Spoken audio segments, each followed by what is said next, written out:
a hot barrel. I don't even know if I want to do that to mine. Wait, was that my water? Yeah, so we're finally inside. We're still sweaty. We literally just came in. But I wanted to go over these two rifles in particular. But a lot of you have actually seen this rifle on the channel before. I have reviewed it before, but I've never went into complete detail about it. This is my budget build AR-15. It is a Palmetto State upper and a Anderson lower. Basically, it was just something that me and him decided to work on about 5 or 6 years ago. Put it together, and it was just a cheap budget build, and it ended up being just my rifle because, well, that's what friends do. I started slowly adding things to it. I still haven't added a new buttstock to it, but I think I've acquired one today. I'll put that on later and see how I like it. But still got the same OEM stock. Me personally, I like the old school stuff, which is why mine looks the way it does. It looks more like an old school M4 A1. I painted it green. Did it myself with rattle can, and honestly, it came out really nice. I think it came out really nice. I mean, the way it's wearing down and wearing in. It's not really green anymore. No, it's not really green anymore. It's more just dark. So, you know, much like everything else. But I did add a quad rail on the front here. Quad rail, I believe, ran for like 80 bucks from Academy. I think originally it was what? I think it That was. smooth vinegar. Yeah, it was that plastic, that polymer foregrip, which I really wasn't a fan of because you really can't put anything on that unless you either drill holes or use a shitload of duct tape. So I went to the quad rail, which I've always been a fan of the quad rail. I added the side rail guards, and then I started to move on to optics. I've had a number of optics on here. I had a fake ACOG, which I got from Amazon or Wish.com, one of the two. It completely sucked. I was gonna do a video on that, but it didn't even have actual physical crosshairs, so I scrubbed that whole idea. Then I had another optic on there from Academy. It was shaped like an ACOG, but it was a red dot. It works. I changed it out because I recently just kinda got a sponsor, maybe, with this right here. So he's selling these for $200 on his website.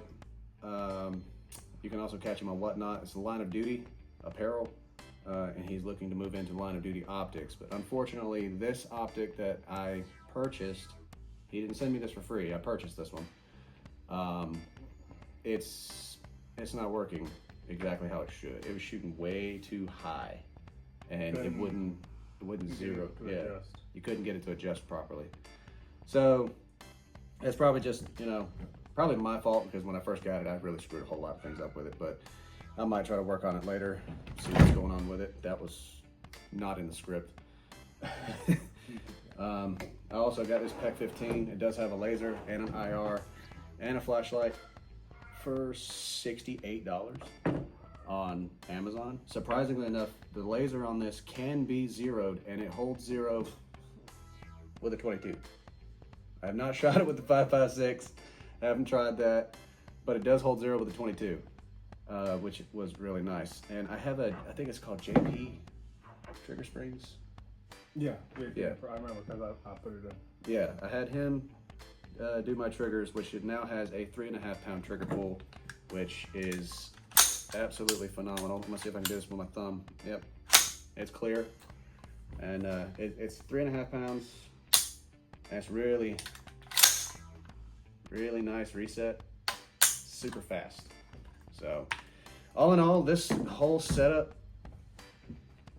was about maybe $580 for the whole setup. It was 50 bucks for the Anderson lower stripped. I think it was about 280 for the upper, if I'm not mistaken. And then just added in everything else that I've put on and taken off over the years. It's about a $600 gun, which honestly to me that's about as budget as it gets. I've seen a lot of other videos about budget rifle builds, and they're talking about, oh well, the rifle that you purchase is $1,000. That's not a budget. Live where I live, that's not a budget. But yeah, all in all, this has performed well for me. I got flack for throwing my rifle on the ground before in a video, but that's what it's made for. I mean, if you can't throw your rifle, or if you're afraid to, then I mean, I've only had this one for a few weeks. I've just tossed it around. yeah, yeah. The EOTech has scratches all over it. I don't really Yeah. care. And so this is not a budget rifle. This is the rifle that you build when money is just, it's a thing that assists you in getting it. But I shot this today, which I'm sure you've seen already. That thing's got a really light recoil. Yes, it does. It's got it's not a direct impingement. It's an Anderson Arms piston driven, and then also the suppressor helps with the blowback and stuff like that. Yeah, that was my first time shooting an AR with a freaking suppressor, which, yeah, like I said, poverty level here. This thing right here, it's not as quiet as everybody thinks, but it does mitigate the sound a lot. Like, it's nice. I mean, you could probably shoot it.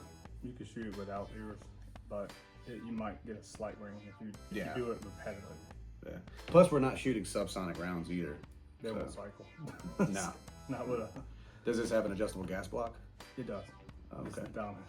I got a little bit longer screwdriver to get down in there, but it's on the front. Okay. So it does have an adjustable gas block. You've got a can on here. What kind of light is that? It is a Surefire Scout 6M640. How many lumens is that bad boy? I think like 1,000 or less. Oh, okay. I'm gonna have all the specs on it. The detail for this rifle you asked me to do, and I think I achieved it, was to be a little bougie but effective. It definitely achieved bougie. Well, I mean, it doesn't look, because you see some people that go completely bougie and they got all these colors Yeah. and stuff. Mine's not that kind of colors, but just for the gun alone, it's about $2,100. Oh wow. So that's definitely more than your that's standard. bare bones, no sights. I completely. So what is the base rifle? It's not. It's It's not? complete fucking Frankenstein. Oh, so there's no two parts that are basically the same. No. Wow. I mean, I have some from the same companies and stuff, but the lower is a Griffin Armament MK1. I don't even think I've ever caliber. heard of that brand. The upper receiver is a Daniel Defense. The barrel is actually a Geisley barrel, chrome line. So, the Hugh, I have a Hugh pistol grip here, mag full stock, BCM upper, which is a tight fit. So I had a learning curve. I had to go through a couple of handguards because this was my first piston build. I've never built a piston before. Okay. So with direct impingement, most handguards, you get those low profile, the gas tube gets up, it's very low. Mm-hmm. So that's not the case with the piston. Piston sits up a little bit. Even with this is considered low profile, and you can kind of look in between there, right there at the top. Oh yeah. It's like milli inches or whatever that is. Now I did notice when we were shooting it, I didn't feel as much gas coming out and hitting me in the face, even with the can on it. With the piston, it's kind of like your AK-47, but it's short. Oh, okay. So all the gas is coming out at the top. I'm pretty sure if you did shoot it, you went rapid with it. Yeah. You feel the handguard heating up? Yeah. Yeah. So all the gas is coming up there, and then I also got this wrap, so it's probably sealing a little bit in there. But I have to give it to you. Slings and arbor arms. So let's see. So I went through the gun itself. Mag pull. I got Strike Industries.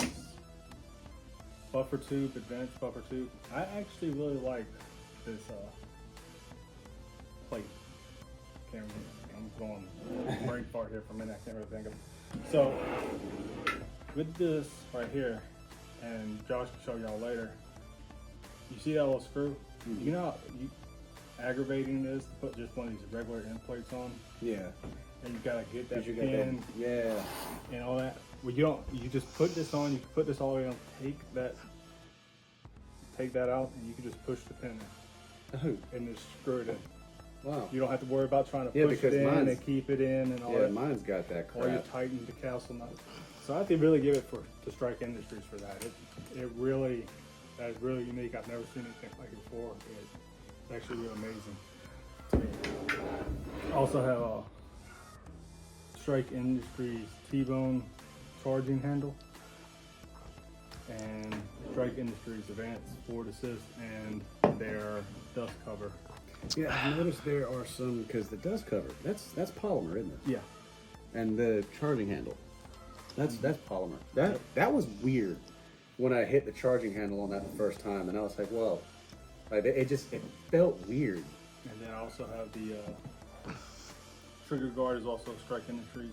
For the actual trigger though is a CMC 2.5 pound trigger. Oh jeez, so you're So literally it's a pound and a half lighter than mine. And so, you know, it's pretty much just Strike Industry lower parts except for the actual trigger itself. Now I noticed you have an auto section on there. There's no FRT trigger, right? Mm-mm. Oh, okay. No, that's So no just how it binaries. is. No, not yet anyway. I'm probably done building for a little while though. But I have to give it to DCM. I really want to shout out to them because I was having a hard time finding a handguard that I like that would work for this, and they really do fit the piston system. And there's even like though no it's wiggle barely in that thing, is there? no, there's absolutely. I had to actually take a rubber hammer and pound it on, and it comes with everything. So even their nut that comes over to lock the barrel in, and you know you slide it in over that. Mhm. I had to take kind of a rubber hammer and tap it in. Jeez.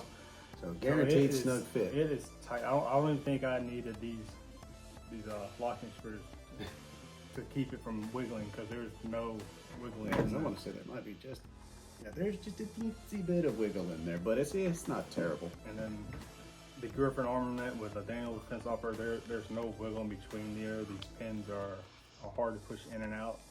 I mean, hopefully that'll get easier with time of me using it. Yeah. But all in all, that's about it for the actual rifle itself. Now for the accessories, because like you said, that's told me to go bougie, man. You told me, Mike, spend it. Mm-hmm. I didn't even have it, and I still spent it. I'm still paying that. So, you know, I got the Arbor Arms dual adjust sling. I got a Unity push button for the laser and the light. This is a Steiner D-ball, so it has IR floodlight, IR laser, green laser, Surefire M60, and it's a vampire light too, so it goes IR and white and off. Of course, y'all can see I have the EOTech EXP3 The real EOTech. with the G45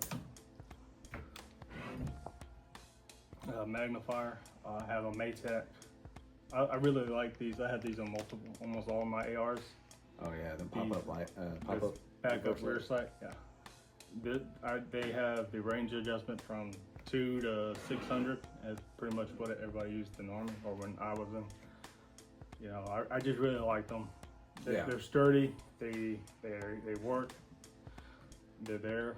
I mean, they don't You got a front sit. sight post on this thing, don't you? Yeah. So and that's also it's from a company called Rail Scales. It's a leaf sight. I kind of wanted to type that in the day, but I didn't get around to doing that because I had just got the iron sights in. And then I guess this would also count as an accessory, the Silencer Covellos. That is it. Which is super, super sweet to shoot with again. But with the combination with the piston system, the suppressor itself, and also can't really see it, but also have the Strike Industries. I'm not sure exactly what they call it, but it's kind of like a dual adjusting, or you can change the weight in the buffer tube. Oh. I have it set at a low H2 or mid H2 buffers. So Okay. that also helps with the recoil reduction. But yeah, I mean, like I'm pretty sure, like you noticed, you can just sit there standing and tap, and it's not really pushing you back. No, it really doesn't. You could probably walk the line and keep tapping. Mine was definitely kind of kicking me like a mule, and of course it's been a minute since I've actually gotten around to shooting my rifle. I think after all the accessories and the build itself, it's around $7 to $8 grand. And that's it as a whole. So I took what you wanted me to do, and I achieved it, sir. Next time you can do the expensive build. Yeah, next time I will do the expensive build. I'm going to build a very, very expensive 22 revolver. I mean, that's crazy. Honestly, actually, would a 22 conversion kit run in that? Because it doesn't technically use the buffer tube. I'm not It's sure. technically piston driven, if you think about it. Because it doesn't go all the way back. Kind of curious. And you have a can. Squirrel hunting. Yeah, I'm not sure if it would or not. I mean, we can try it out one day. Yeah, definitely. We'll definitely have to do that. So hopefully you guys liked what we brought here today. That is a nice rifle. I do like it. I like the color scheme on it. Honestly, I think you should have went with a tan. I could not find one in tan. And that's what sucks too. It's like it's hard to find the real EOTech in tan, but I could find it. I mean, I could find the op mod ones, but Yeah. I just they were out of stock, and finding stuff in stock and stuff when I was searching, and I was trying to get this done so we could do this video because you ain't put one out for a while. Yeah, it's been a minute since we put a video out, and this is hopefully going to be our comeback. We're going to try to do a little bit more stuff, and we're going to try to put a little bit more effort into making these videos a little bit more entertaining. But I mean, if you guys want to see us do things, do anything special, then go ahead. I'm probably going to upload some shorts to kind of put in some fillers. So keep an eye on our short section on the channel. And yeah, if you want to see us blow shit up with a 50 cal, Send it in, and if you want to destroy with a particular caliber, I got a lot of calibers. You know, old ones, new ones. yeah, just hit us up in the comment section and ask us if we've got the caliber, and I'll double check with him. If we've got that caliber, you want to see what that caliber will go through, then screw it, we'll shoot that too. If not, maybe I'll go buy it. Yeah. But yeah, I mean, both of these rifles, again, I like them. If anything, I'd like to just get a like on this channel just for these two rifles, especially the simple fact that this guy, he literally put in a lot of work on that thing. And Help me recoup the money. We're not going to recover from this financially. I'm not. How about you? I don't feel like you need more or less, really. I feel like this probably is a little overkill for some, but yeah, and that's the thing I really wanted to get through too, though. It's like, it doesn't have to cost that much, and it doesn't have to cost this much. A rifle is a rifle. It's a tool, and it's an extension of you as long as you train with it. So at the end of the day, if you spend $7,000-8,000, or you spend $600, as long as you train with it, just like my philosophy is if you can hit a body size target at 50 yards, who cares? Exactly. In reality, you know, a lot of people even say that it's ridiculous to even shoot even 50, 20 yards, even especially if you're doing handgun training like 10 feet, you know. Well, I mean, worst come to worst, this damn thing is kind of top heavy. I could just swing it from the stock. Yeah, you swing it from the stock, that motherfucker's gonna sleep. We're probably gonna end the video here. Again, I'd like to thank you guys for sticking around. If you stuck around long enough and watched all the videos, yes, I still have daddy issues. Yeah. From that podcast, it has not changed. And for those of you who know, thank you for being the real one. You get famous, you're gonna come out. I'm gonna have people come, oh, it's daddy issues. 9 times out of 10, I'm not even gonna be the one recognized. It'll be you. Yeah, they're gonna scream, it's the daddy issues guy. Yeah. We've got a few things that we want to try out. We got a few things that we're gonna test out. But if you guys have any ideas, and don't worry, if you're still popping in and watching our videos, I haven't forgot about your pillow idea using a revolver, even though we know how that's going to work out. But we'll try something. Yeah, I was thinking a really cool video we can make with revolvers and stuff. We'll talk about it after. No, okay. Yeah. Just leave a like, subscribe, and hit that notification bell if it exists. I don't even know if I'm big enough for a notification bell. But we'll see you guys in the next one.